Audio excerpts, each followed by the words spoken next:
What is going on, everybody? Welcome to this very special broadcast inside the mind of the Renegade.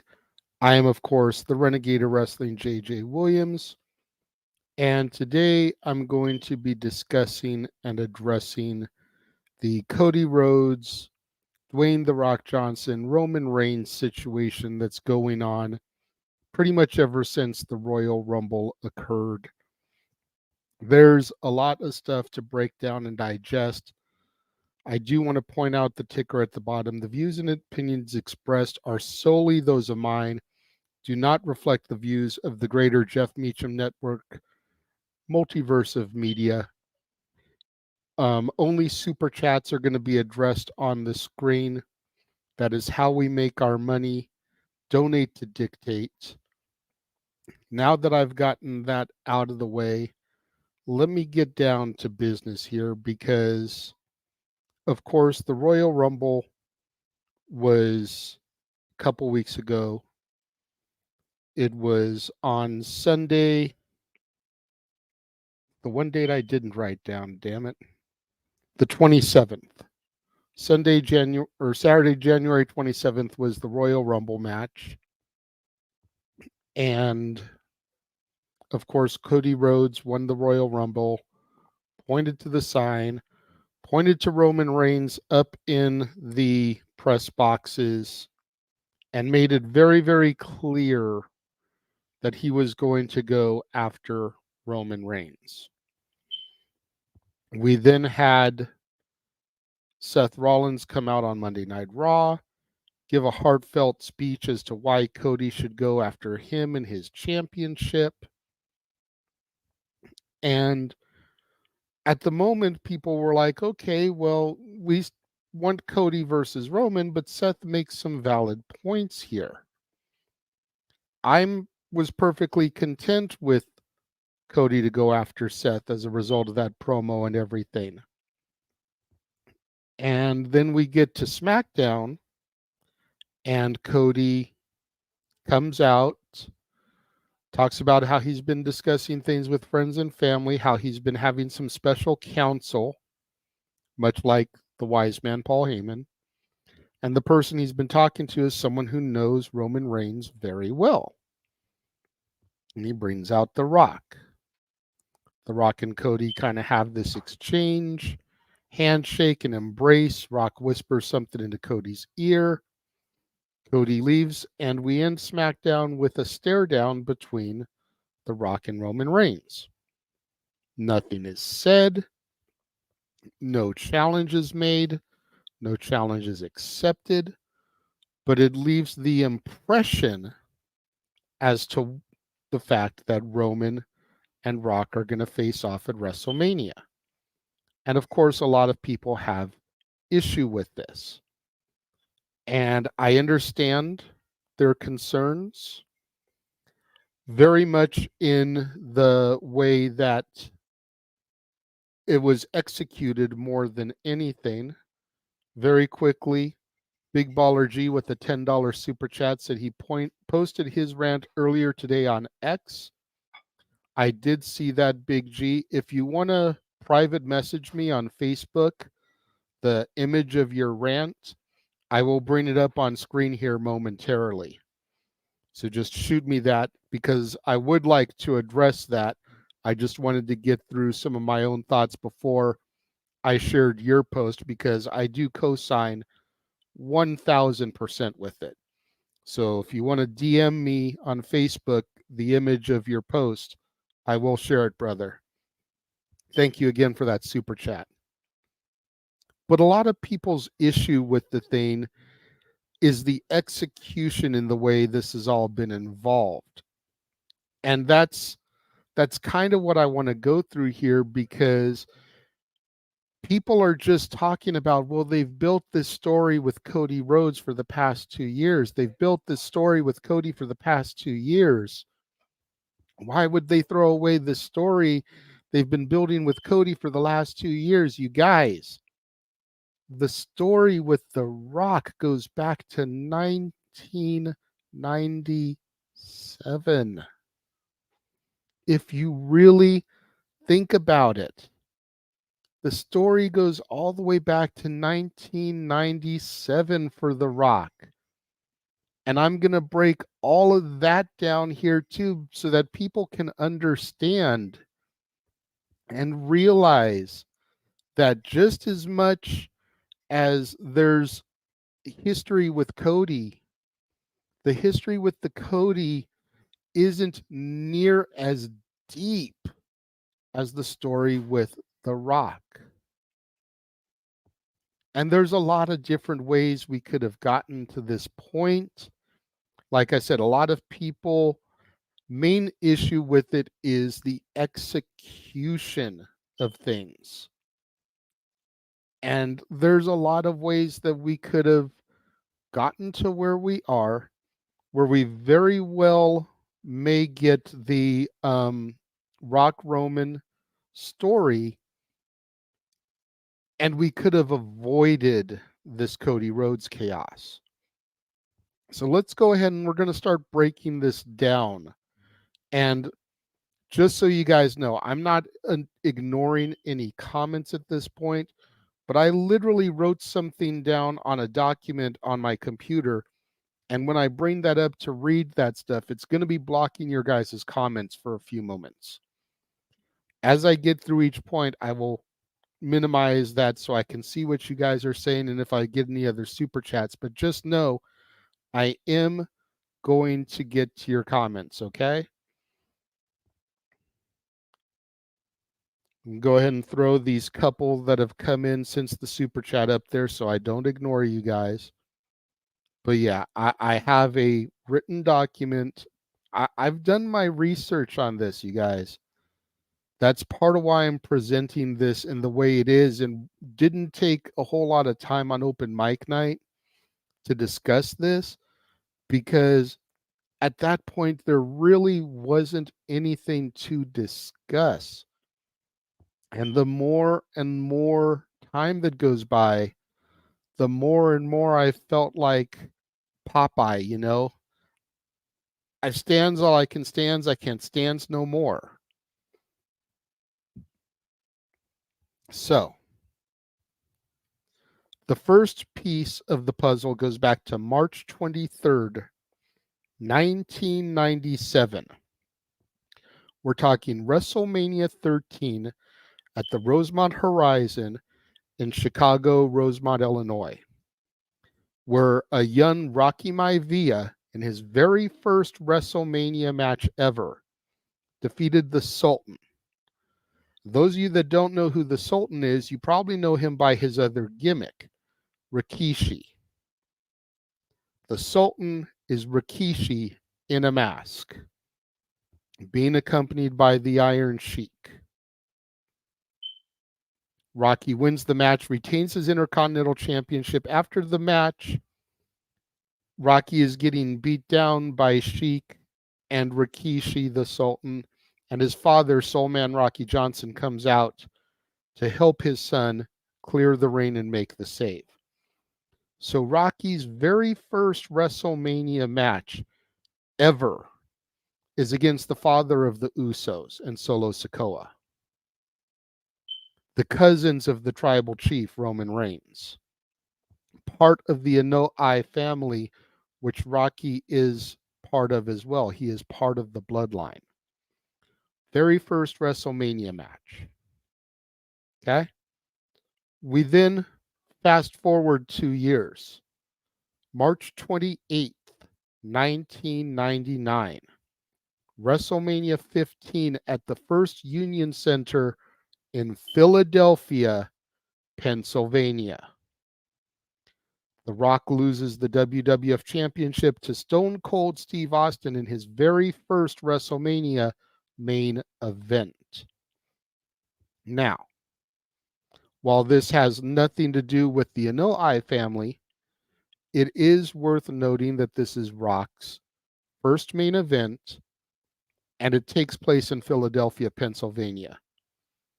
Now, for those of y'all in the comments, where is WrestleMania going to be this year? That was WrestleMania 15. So this is going to be the 25th anniversary of The Rock's very first WrestleMania main event, which was in Philadelphia. Okay? Y'all staying with me? Y'all smelling what I'm cooking here? And y'all getting the history? Let us continue. We then fast forward number of years. 16 years to be in fact. Rock is now retired from full-time competition. He is a powerhouse in Hollywood.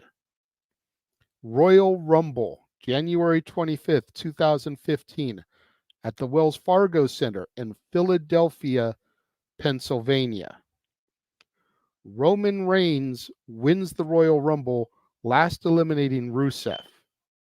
After the match, The Rock comes to the ring, congratulates Roman Reigns, and virtually the entire audience boos Reigns as The Rock stands there with Roman's arm in the air, even more than they booed Batista the previous year, where at the same event, Roman was cheered. So now here we are, Philadelphia, Pennsylvania. Rock in the middle of the ring, endorsing his cousin Roman Reigns, and they get booed out of the building. So here's some more Philly history with Rock and Roman. Up to this point, Rocky hadn't been booed in years. And as he tries to endorse the man who would become the tribal chief, he's getting booed in the ring. Something Rocky isn't used to anymore.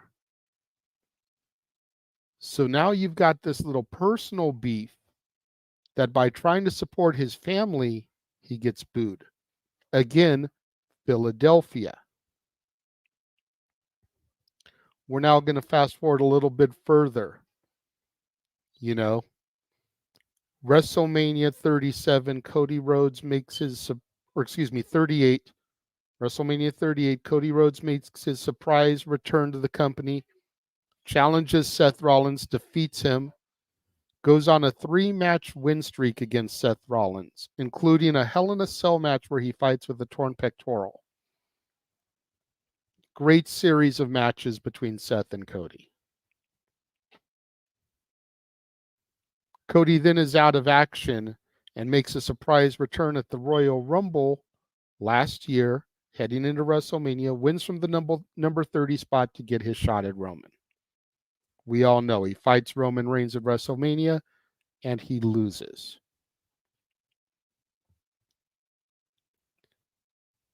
But right there, there's more history in just that 1 year between Cody and Seth than there is between Cody and Roman. Cody and Roman is a match, a moment. Cody and Seth is a feud, a rivalry. And while, yes, Cody Rhodes' intent is to win the WWE Championship that was placed in his father's hands at Madison Square Garden and then ripped from it, while that is his mission, there's still not enough meat on the bone, I feel, as far as Cody and Roman at that point. And after that, there's really no continuation of that. That's pretty much the last time we see Cody and Roman until we get to the Rumble this year. Whereas Cody and Seth continue on their rivalry. They come together at War Games to work together to try to vanquish the Judgment Day. Let me backtrack a little bit here. September 15th, 2023, SmackDown at the Ball Arena in Denver, Colorado. The Rock makes a surprise appearance and hypes the crowd up. This is more a thing he does with Austin Theory. However, still, The Rock is making his presence felt, something he hadn't done really for a very long time. That gets the buzz going. You know, at this point, I'm sure conversations were held about whether or not Rock and Roman would be something on the table for WrestleMania 40.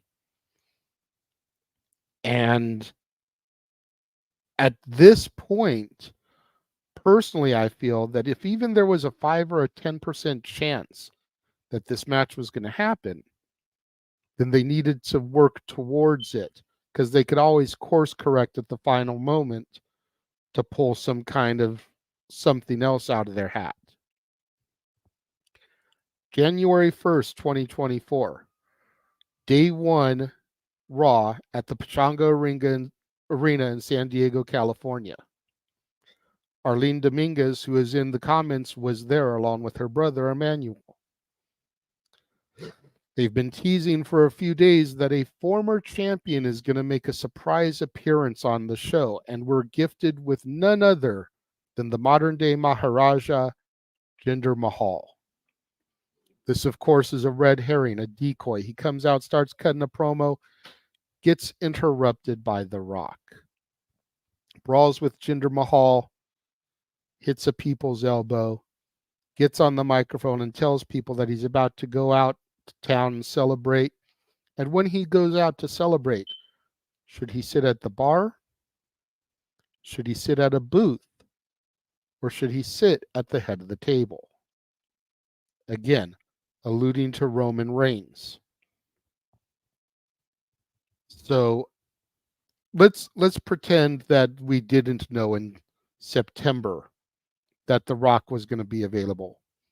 That comment on January 1st should have said everything that The Rock was going to be available or was making himself available. Because why else would you make that comment?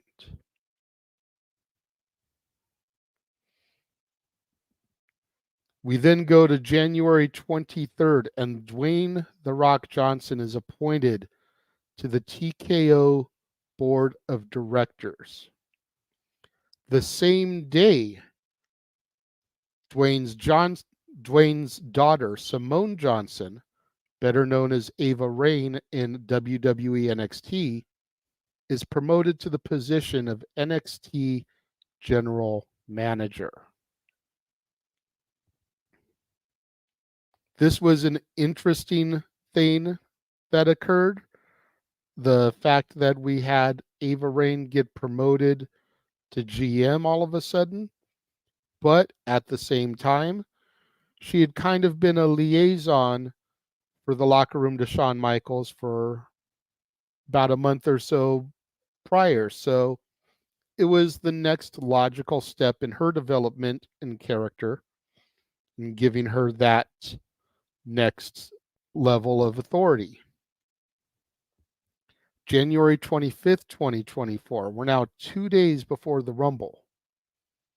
Janelle Grant, a former WWE employee, files a lawsuit against Vince McMahon, stating that he had coerced her into a sexual relationship and, along with the WWE executive John Laurinaitis and a WWE wrestler who was also a former UFC fighter, had sexually trafficked her and repeatedly sexually assaulted her between 2020 and 2021. Now, this has a lot to do with it, and I know we across the multiverse of media have stayed away from the allegations.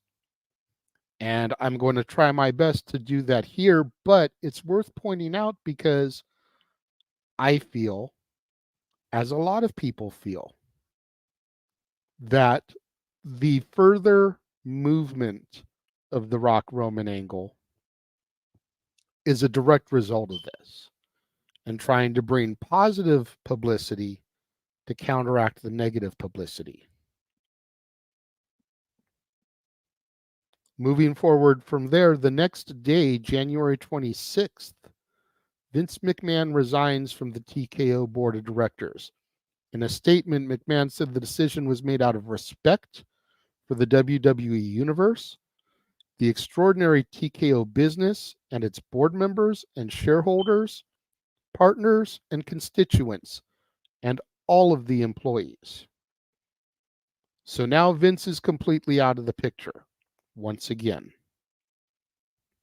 Thought he was gone the first time, found a way back. Now he's out again. This is still all before the Royal Rumble. So there's no reason why, if the WWE thought or knew that Rock Roman was going to be an issue, that Cody Rhodes should have won the Rumble. None. Period.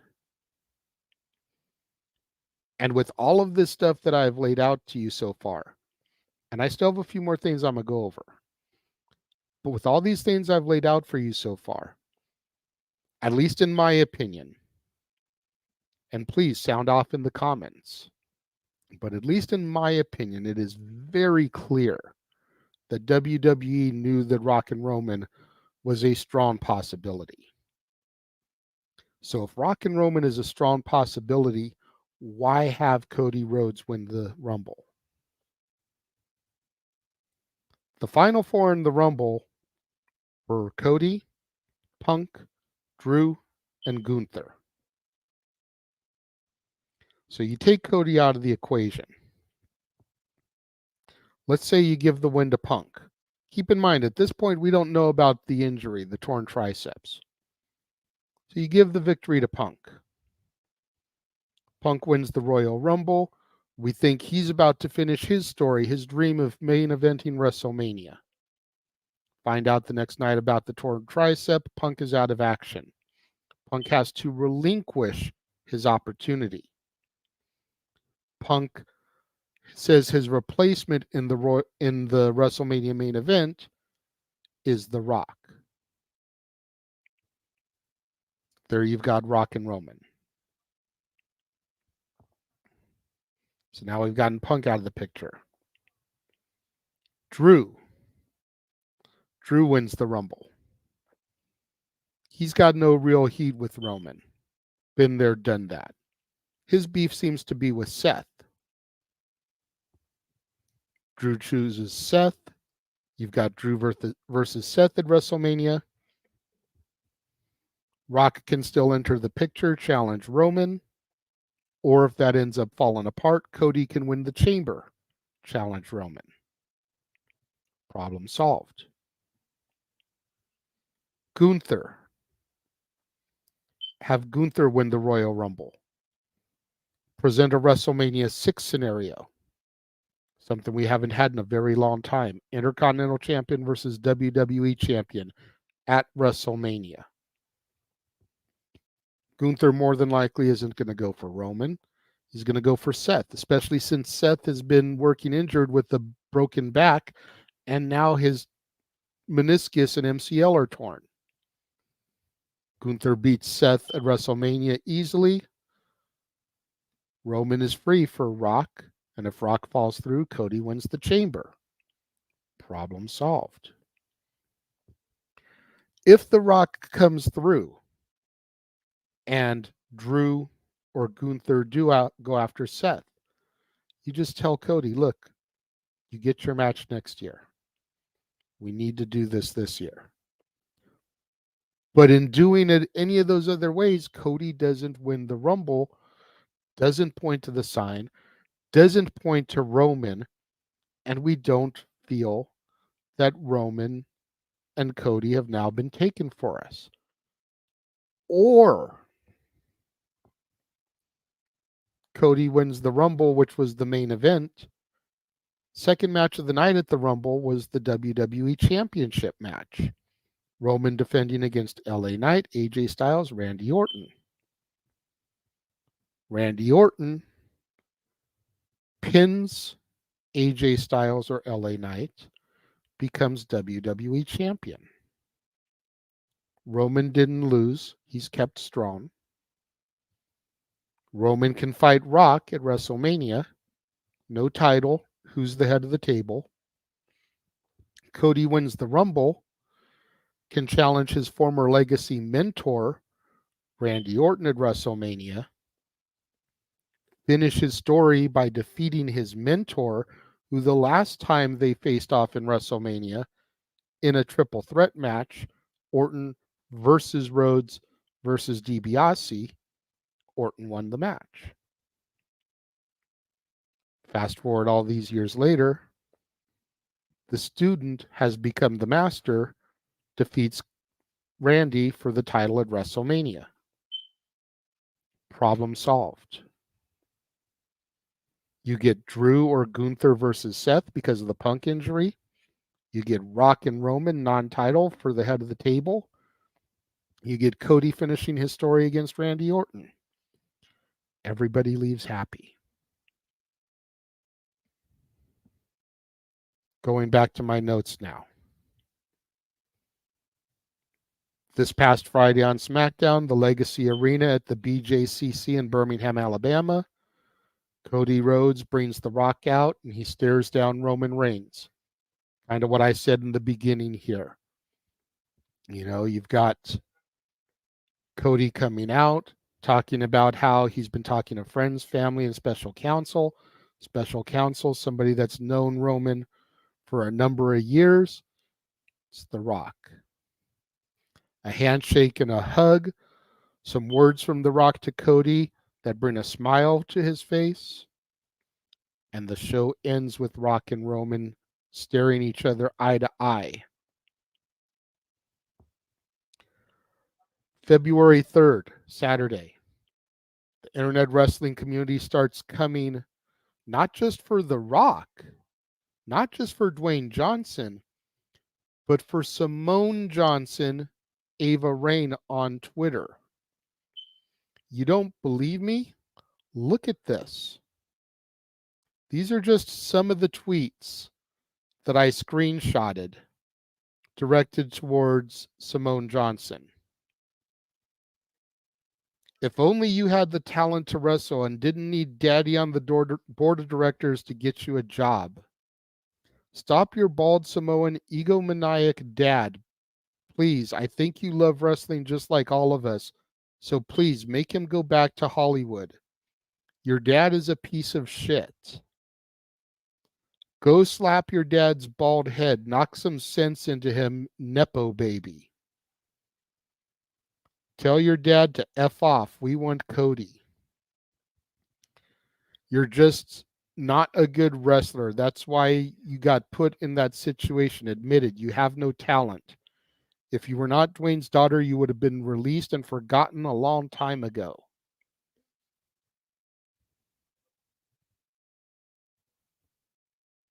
Only your daddy does the upstaging in your family. We want Cody, die, Rocky, die. Nobody cares. The only reason she's even there is because her daddy, The Rock. Without her, she would be working at a Panera. I mean, this is ridiculous, you guys. Some of y'all, and I don't mean the people actually watching the stream because I know y'all got sense, but some of y'all, the internet wrestling community, need to just take a chill pill. It is absurd that y'all are coming for this innocent young woman because of something that isn't even official yet. We still do not know the direction that this is going to go. We will not know the direction this is going to go until Thursday, the WrestleMania kickoff press conference in Las Vegas.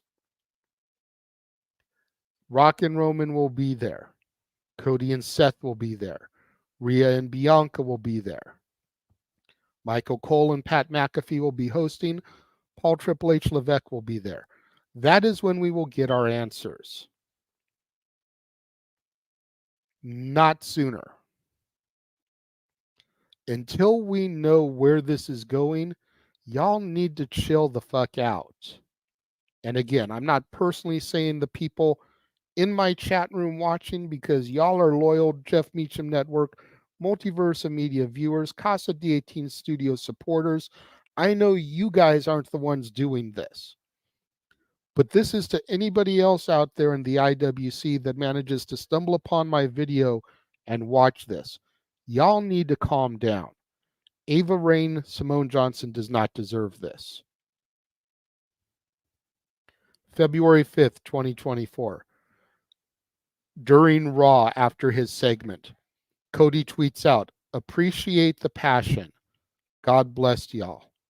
But trust me."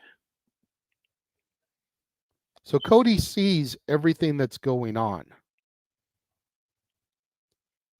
He sees what is happening and he appreciates the love and the support that you guys are giving him, that I am giving him, but trust the process.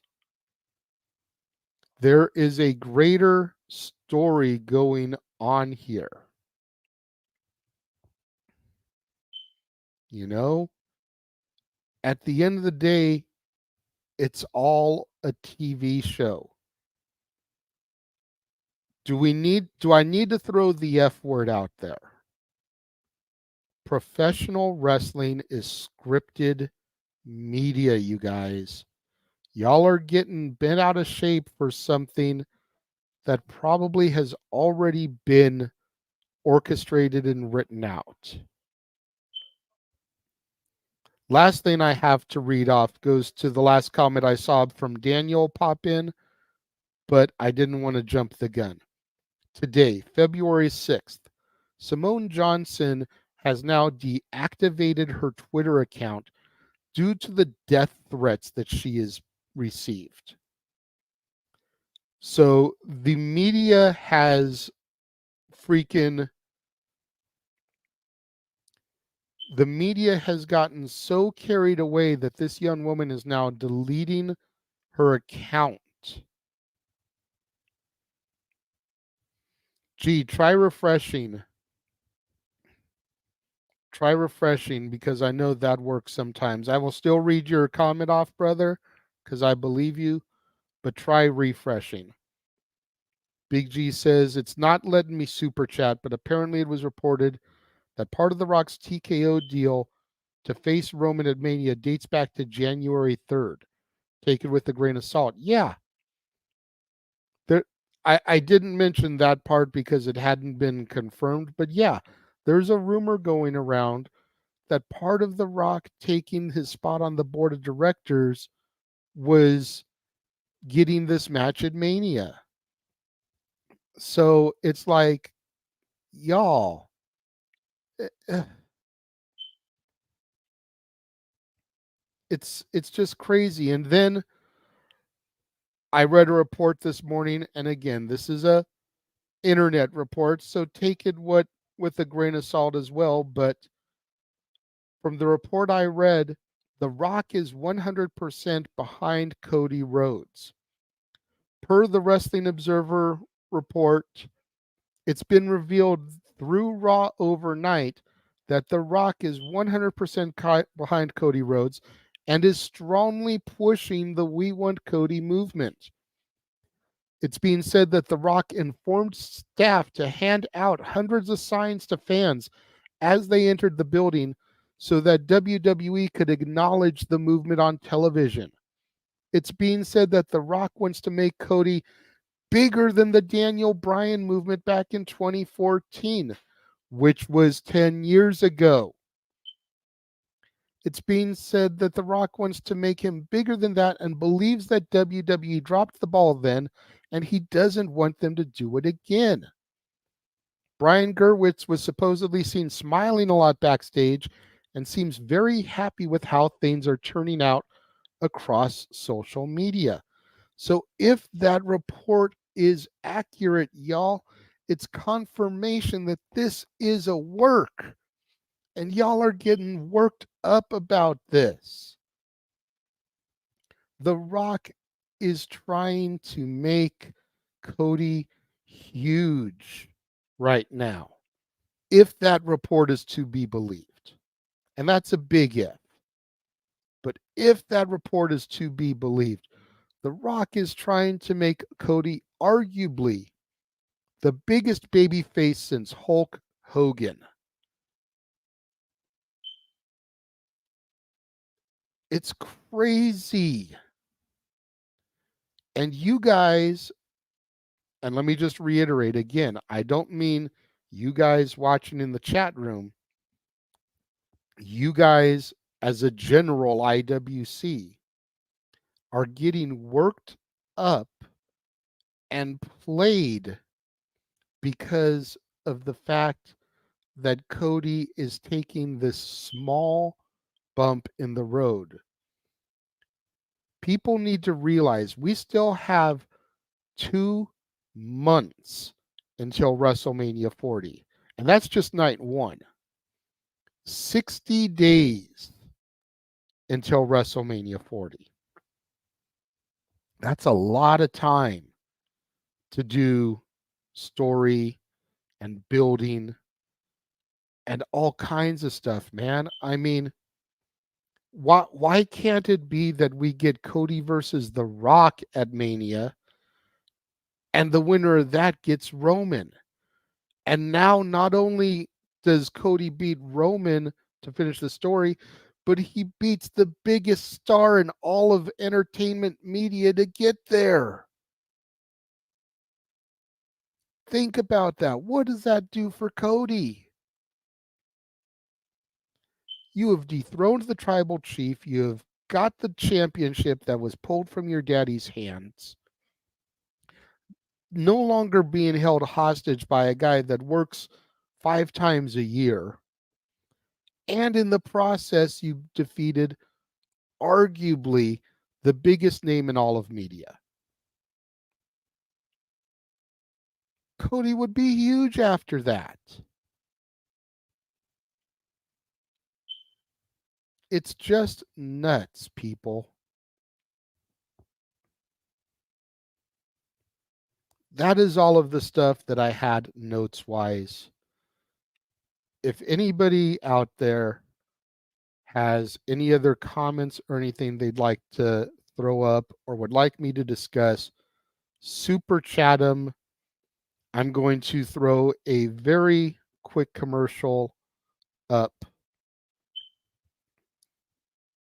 Give me a second to calm down, get my breath, and when I come back after this commercial, I will begin to wrap things up, assuming that no other super chats have come in for me to break down and discuss. So just hang tight with me for a couple of seconds. I did see your post, G. I will get that as soon as we come back from this commercial.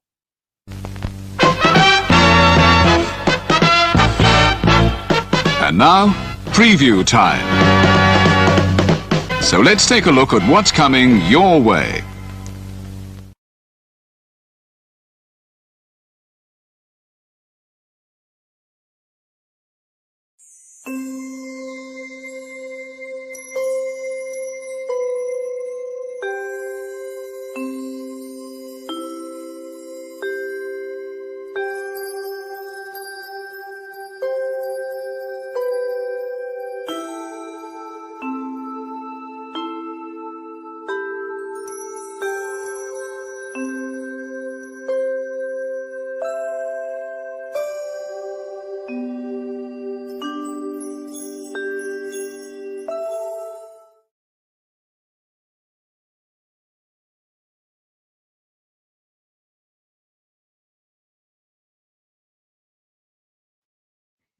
We're back.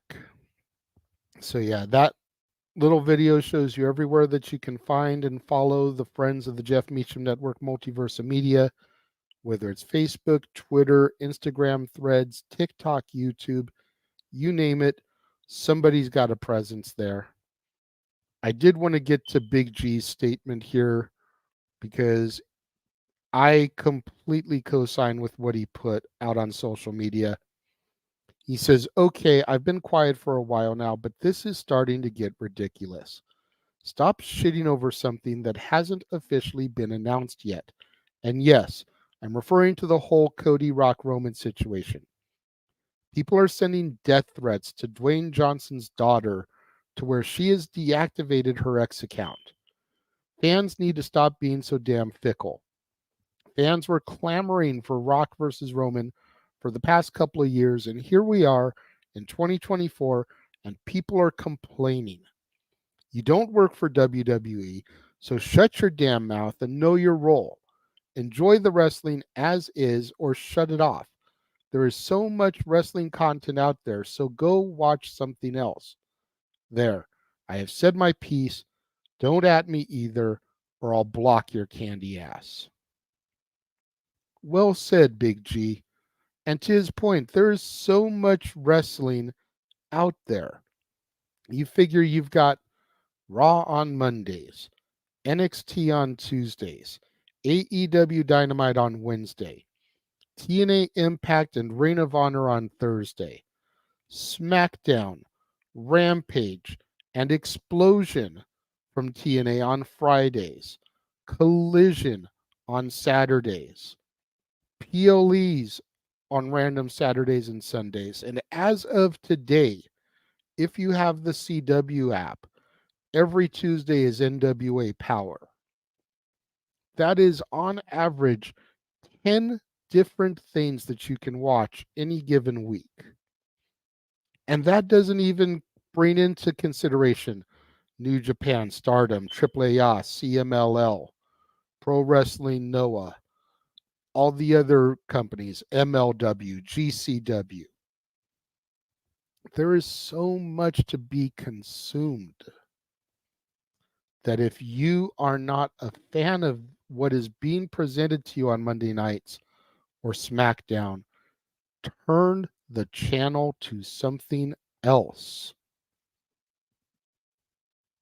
It's ridiculous. You know, what's going on, Pop? Good to see you pop in here as I'm starting to wrap things up. But there's so much to be consumed. And granted, I don't watch everything, but there's people out there that do. There's people that stick to AEW. There's people that stick to WWE. There's people that stick to TNA. That is their choice and their decisions. And you can't fault people for that. As I begin to wrap things up, I just want to state again for the record, let WWE cook. Give them the opportunity to tell the story here that they want to tell. The Rock is over 50 years old. He turned 52 this year. Okay? 52. He's not getting any younger. Realistically speaking, if The Rock versus Roman Reigns happens this year, it will probably be his last match ever.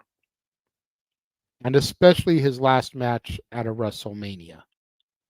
What better way to cap off his career than to fight a member of the Anoa'i family at his very last WrestleMania, much like he did at his very first WrestleMania, in the same city where he headlined his first WrestleMania, against the person that got him booed out of the building when he tried to endorse him at the Royal Rumble in Philadelphia, Pennsylvania. Royal Rumble 2015 is almost 10 years ago, y'all. Like, seriously. You want to talk about some long-term storytelling. You want to talk about some storytelling with meat on the bone. This is that story. Cody versus Roman is not, in my opinion. That's not to say that it shouldn't happen. That's not to say that it isn't going to be good when it happens. That's not to say Cody Rhodes doesn't deserve to finish his story, because he does. But there is more story and meat to the Rock and Roman bone than there is to the Roman Cody bone. That is just my thoughts.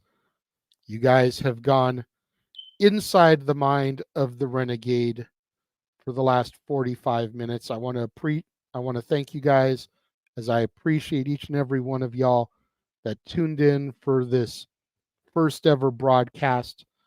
Whenever I get the inkling to go off on a diatribe like this again, it'll be presented in this format inside the mind of the Renegade. I thank the 12 people that are still watching us, that have rode with me throughout this entire episode. Again, it just means a lot to me to see you guys support me in my endeavors. Make sure you guys tune in at 3 o'clock Pacific, 6 o'clock Eastern for Stat Boy Sports Bars. They give a preview of the Super Bowl. Make sure you guys tune in tomorrow morning, 9 a.m. Pacific, noon Eastern, for my episode of For the Love of Wrestling, where I'll be discussing today's TNA Explosion as well as NXT. And until the next time I present one of these specials, thank you for joining me, and I will see you guys next time.